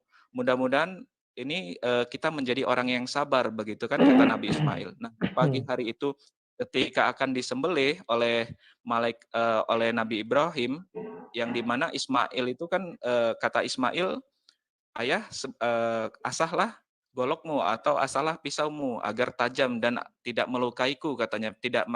Aku tidak merasakan begitu sakitnya, begitu. Sudah diasah, kemudian disembelih Nabi Ibrahim ini memejam kan karena dia nggak tega sebagaimana benar anaknya yang disayangi, cuman ini perintah Tuhan yang harus dijalani, bukti ketaatannya. Kemudian jadilah itu domba dan Ismail berada di sampingnya. Maka dari itu adalah peristiwa seperti kita ini di Islam Idul Adha atau Idul Kurban sampai sekarang. Begitu. Nah, versi Kristen bagaimana mengenai Ismail ini atau Ishak ini? Ada nggak seperti itu? Versi Islam, bro, tidak ada tertulis Ismail. Hanya tafsir. Sementara versi Kristen dijelaskan di bawah anaknya namanya Ishak, ditulis Ishak. Karena Ismail saat itu sudah diusir dari rumah si Abraham karena Allah tidak berkenan kepada si Ismail. Ya, mulai dari Kejadian 16. Tidak berkenan tadi, alasannya apa dulu? Alasannya kenapa tidak berkenan? Karena Tuhan menjanjikan anak bagi Abraham itu dari keturunannya dengan Sarah, bukan dari Hagar. Abraham tidak bersunat pada saat itu. Tidak bersunat, dia meniduri si Hagar dan lahirlah si Ismail. Sudah. Dengar dulu baik-baik. Iya. Kemudian Tuhan mengadakan perjanjian dengan Abraham di Kejadian 17 bahwa semua keturunanmu aku akan mengadakan perjanjian yang kekal, bahwa keturunanmu harus disunat. Keturunannya termasuklah di dalamnya adalah Ismail kan. Tetapi Tuhan membuat batasan umur 8 hari. Sementara Ismail saat itu sudah berumur sekitar 13 atau 14 tahun, bukan 8 hari. Jadi Ismail disunat itu umur 13, 14 tahun. Sementara dia bukan 8 hari, berarti perjanjian itu tidak berlaku kepada si Ismail. Maka diusirlah si Ismail setelah lahir si Ishak. Diusir dengan ibunya. Lahirlah si Ishak, umur 8 hari tentu disunat. Itulah anak perjanjiannya. Nah, di dalam Al-Quran, bahwa Ibrahim disunat umur 80-an tahun dengan 9 kapak. Di dalam Bible, Abraham tadi Ibrahim ya, Abraham disunat umur 99 tahun. Dia melahirkan anaknya umur 86 tahun. Jadi sudah beda umur. Ibrahim umur 80 tahun disunat. Ketika disunat dia sudah punya anak apa belum? Al-Quran belum menjelaskan dengan baik dan benar. Cari aja, gali aja. Bagaimana? Jangan berkata gitu Bang Rudi. Itu saya tidak berkata. Santai aja. Ya, sebenarnya jangan santai. Bilang Al-Quran tidak sempurna atau apa nanti. Bukan tidak sempurna. Ini loh. Tahu aku tidak menjelaskan. Kan saya bilang tidak menjelaskan. Ya, dengan baik dan benar maksud saya. Sebentar dulu deh, sabar dulu. Sikit lagi. Itu Ya, ya. saya dapat faktanya dari hadis. Justru di hadis yang ada tentang Ibrahim disunat umur 80 tahun. Sementara di Bible umur 86 tahun dia baru beranakkan si Ismail. 14 tahun kemudian dia baru beranakkan si Ishak. Paham ya? Jadi Ismail ini tidak terkena hukum sunat. Anak 8 hari harus disunat, tidak terkena. Paham? Silakan. Oke, coba saya tanya sedikit dulu nih. Bagi Kristen, Abraham atau Ibrahim itu apa statusnya? Nabi atau apa? Ya, Seorang nabi. Abraham itu seorang abdi Tuhan, bapak segala orang beriman. Ya, nabi kan berarti kan? Ya, bisa nabi dikatakan bisa. Oke. Terus begini Bang Rudi. Bang Rudi secara tidak langsung dalam versi Kristen tadi yang Bang Rudi sampaikan dalam versi Kristen, secara tidak langsung itu sudah mencitraburukan seorang nabi loh. Abraham tadi mempunyai Ismail yang dimana kata Bang Rudi tadi anak yang tidak secara sah atau maaf ngomongnya anak haram begitu kan? Nah, sedangkan di dalam saya Islam tidak pernah bilang anak haram. Tunggu dulu. Saya tidak bilang anak haram. Oh, ini ada. saya baca komen tadi ya. Oke. Iya, jangan berarti baca komen. Dari anaknya si Hagar tadi ya? Hagar tadi. Kalau berdiskusi, jangan baca komen ini. Orang ini tak apa-apa dibilangnya.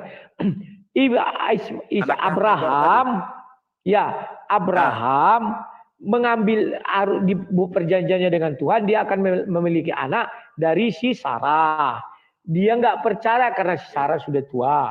Maka si Sarah menyuruh dia mengambil budaknya jadi istrinya, Hagar. Lahirlah Ismail. Bapa di sorga tidak berkenan terhadap Ismail. Maka dibuatlah perjanjian kekal bahwa anak umur 8 hari harus disunat. Sementara si Ismail disunat umur 14 tahun. Jadi dia tidak masuk dalam perjanjian kekal. Itulah sebabnya dia diusir. Oke. Bang Rudi tadi menyatakan umur Ismail disunat 14 hari, tidak 8 hari. Apakah itu ada datanya? Tahun. Ada di dalam Al-Quran. Ada datanya ya? Ya, di Kejadian 17. Bukan di Injil. Iya, Kejadian 17. Ada. Oke, jadi dalam versi Kristen yang disembelih adalah Ishak karena Ismail anak yang kurang pas begitu ya dari tidak berkenan, bukan akhlaknya, tidak berkenan di hadapan Tuhan. Aku bacakan ya. Kejadian 17 ayat 25. Sebentar. Cacat itu tadi ya, cacat apa namanya keturunan tadi ya dari Hagar tadi kan versi Kristen. Sebentar. Nah, dan Ismail anaknya berumur 13 tahun ketika dikerat kulit katamnya. Jadi umur 13 tahun. Sementara perjanjian kekal itu adalah sebentar. Ya ini. Inilah perjanjian yang harus kau pegang, perjanjian antara aku dan kamu serta keturunanmu, yaitu setiap anak laki-laki di antara kamu harus disunat, harus dikerat kulit katamnya. Itulah akan menjadi tanda perjanjian antara aku dan kamu. Anak yang berumur 8 hari haruslah disunat. Sementara Ismail umurnya sudah 13 tahun. Makanya dia tidak termasuk dalam perjanjian kekal. Itu dasarnya. Udah beda ya. Silakan. Oke, jadi begitu ya. Dalam versi Kristen berarti kan dicitrakan Nabi Ibrahim atau Nabi Abraham tadi dicitrakan berarti ada kecacatan dong. Atau ada citra yang jelek mengenai Nabi Ibrahim. Ya, tadi. Karena Abraham, karena Abraham sudah punya anak dari Sarah dibilang. Si Sarahnya yang tidak percaya dibuduknya si Abraham untuk mengambil budaknya yang dari tanah Mesir namanya Hagar. Diambilnya jadi istrinya. Oke, saya beranalogi begini ya Bang Rudi. Di dalam Islam yang namanya Nabi dan Rasul itu kan adalah orang pilihan yang tentunya dianya punya apa namanya, punya ilmu ketauhidan. Maksudnya dia itu tauhid, benar-benar menyembah Tuhan dan sesuai dengan koridor agama yang diperintahkan Tuhan, atau dalam kami kan Allah Subhanahu wa taala. Dan memang di para nabi dan para rasul itu rata-rata kalaupun punya dosa atau salah itu pun hal kecil begitu. Nah, berarti kan dalam versi Kristen, Abraham ini yang dianggap nabi dalam Kristen, dia punya anak yang secara tidak langsung yang tadi citranya kurang bagus dong, apalagi yang tentang Ibrahim tadi kan. Maka dari itu kami di Islam itu memang berkeyakinan yang disembelih adalah Ismail yang digantikan oleh lembu tadi begitu. Nah, disitulah peristiwa kurban yang kami imani begitu ya. Kalau versi-versi yang lain itu kita nggak tahu gitu. Itu versi Kristen, itu keimanan Kristen kan, yang Ismail tadi anak yang nggak baik terus diasingkan apa dibuang tadi begitu. Itu nggak ada di kami. Semua nabi dan rasul itu mulia akhlaknya, perilakunya begitu, nggak sampai begitu kan. Seperti Yesus juga. Oke, dikit Ya. lagi Bang Rude. Silakan. Seperti Yesus juga. Yesus juga kan dilahirkan oleh rahimnya Bunda Maria atau Maryam, orang yang suci. Tetapi di Yahudi sendiri Yesus itu dinistakan. Dinistakan bahwa dia lahir dari perempuan yang berzina. Sedangkan Islam memuliakannya, tetapi memuliakan sebatas nabi atau rasul. Tapi Kristen kan menuhankan kan statusnya Yesus ini ya. Nah, di situ saya juga berpikir, kenapa Yesus atau Tuhan dilahirkan oleh seorang ibu? Apakah Yesus menyembah Maria? Nah, itu kan jadi pertanyaan juga tuh Bang Rudi. Bagaimana ini? Ini kita sudah ke sedikit-sedikit ke teologi ya. Ya. Jadi ada kekeliruanmu tadi Yesus mengatakan menyembah ibunya sendiri?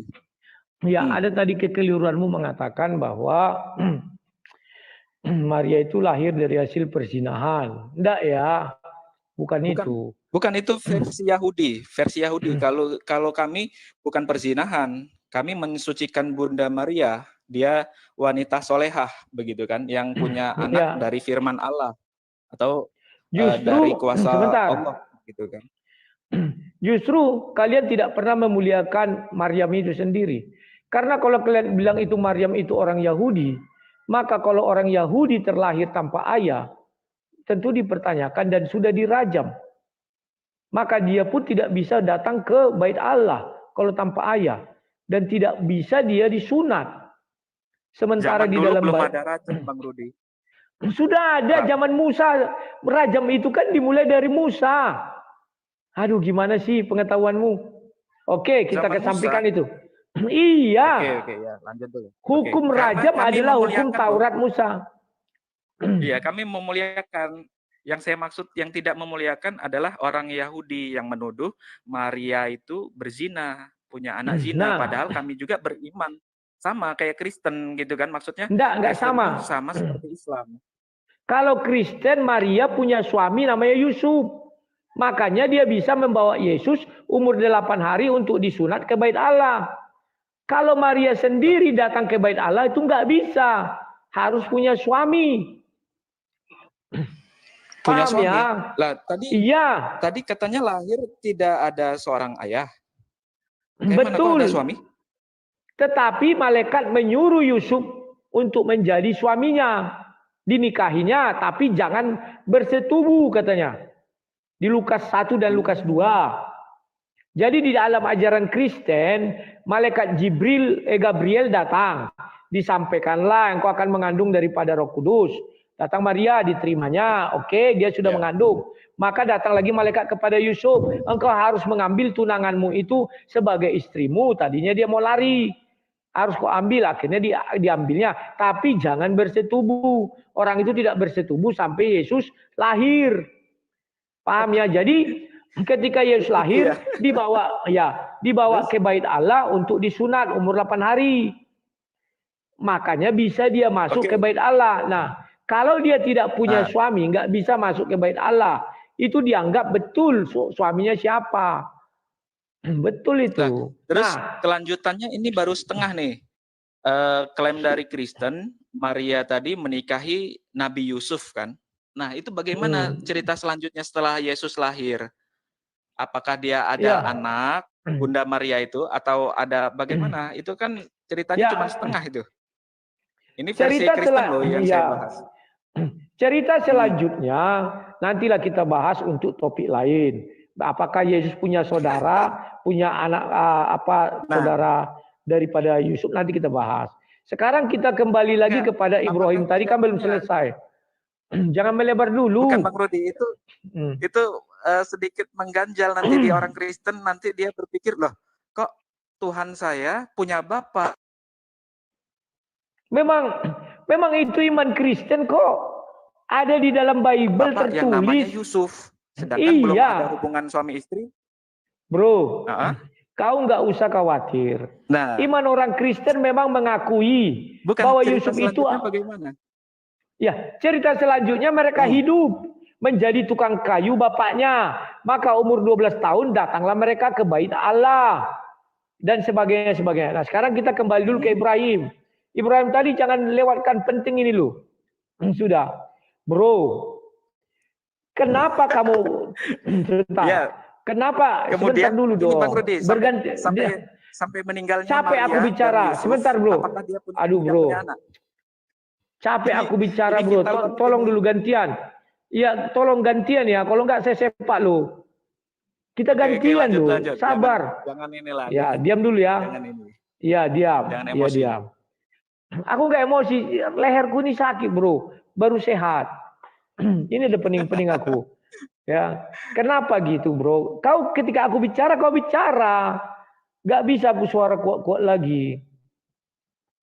Oke, aku jelaskan yang kisahnya Maria dan Yusuf. Tidak mengambang. Dengar dulu. Apakah sampai meninggalnya mereka, Yesus ini tidak punya adik atau bagaimana begitu loh?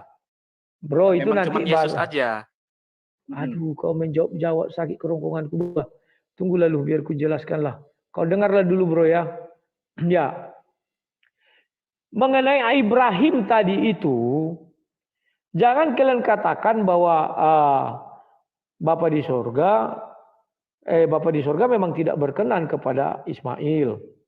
Jangan kalian kira di dalam Al-Quran Allah SWT itu berkenan kepada Ismail. Karena fakta di dalam Quran, saya belum temukan ayatnya di mana Allah SWT hidup di tengah-tengah keturunan Ismail. Kan Ismail punya keturunan juga, punya. Saya lagi gali, saya belum temukan di mana Allah SWT betul-betul hidup di tengah-tengah keturunan Ismail. Kalau di dalam Al-Quran justru dia hidup di tengah-tengah keturunan daripada Ishak. Baru anaknya Ishak, Yakub, baru Yusuf. Ya, paham ya? Ibrahim, Ishak, Yakub, Yusuf. Itulah sebabnya di dalam Bible dikatakan, aku adalah Allah Abraham, Allah Ishak, dan Allah Yakub. Paham ya? Semua kalian paham.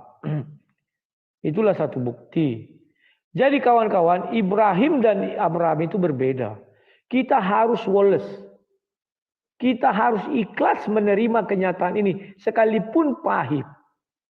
Banyak orang Islam nggak tahu ini. Mereka kira ceritanya sama. Enggak sama. Ibrahim itu dibakar bro. Di dalam Al-Quran. Di dalam Bible nggak ada dibakar.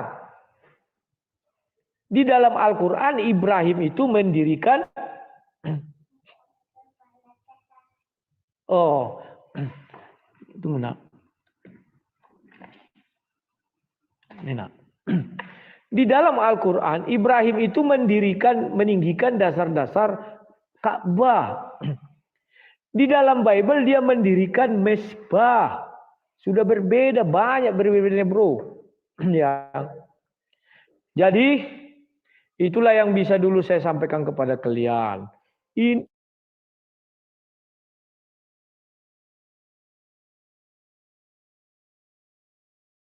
Saya mau istirahat. Karena ini baru sembuh. 3 jam sudah hebat kali aku nih. Makanya tadi saya berbicara pun agak terbata-bata ya. Karena nggak bisa saya dol bicara gitu. Harus tarik napas dulu. baru saya tarik napas. Makanya saya kalau suara beradu-beradu nggak bisa ya. Bukan saya sombong. Terima kasih semua ya atas gift-giftnya. Biasanya menjelang saya tutup channel ini, ya banyak yang memberi berkat gift. Terima kasih. Jadi saya nggak bisa bicara itu kalau suara beradu. Kerongkongan saya ini udah punya masalah dulu ya.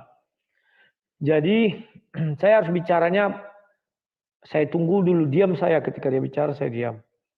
Tapi ketika saya bicara, mohon dia diam gitu loh. Ya, bukan saya mau lomba-lomba kuat-kuatan suara, saya nggak kuat lagi. Dulu iya, sekarang nggak kuat lagi kawan. Ya, oke lah, demikianlah diskusi kita hari ini. Nanti malam doakan saya bisa live lagi. Tapi bicaranya bergantian dan slow-slow saja. Gak usah kerasa kerusuk, gak usah buru-buru. Karena saya memberi kesempatan kepada kalian untuk bertanya dan untuk menjawab dengan cara bergantian. Sampai jumpa.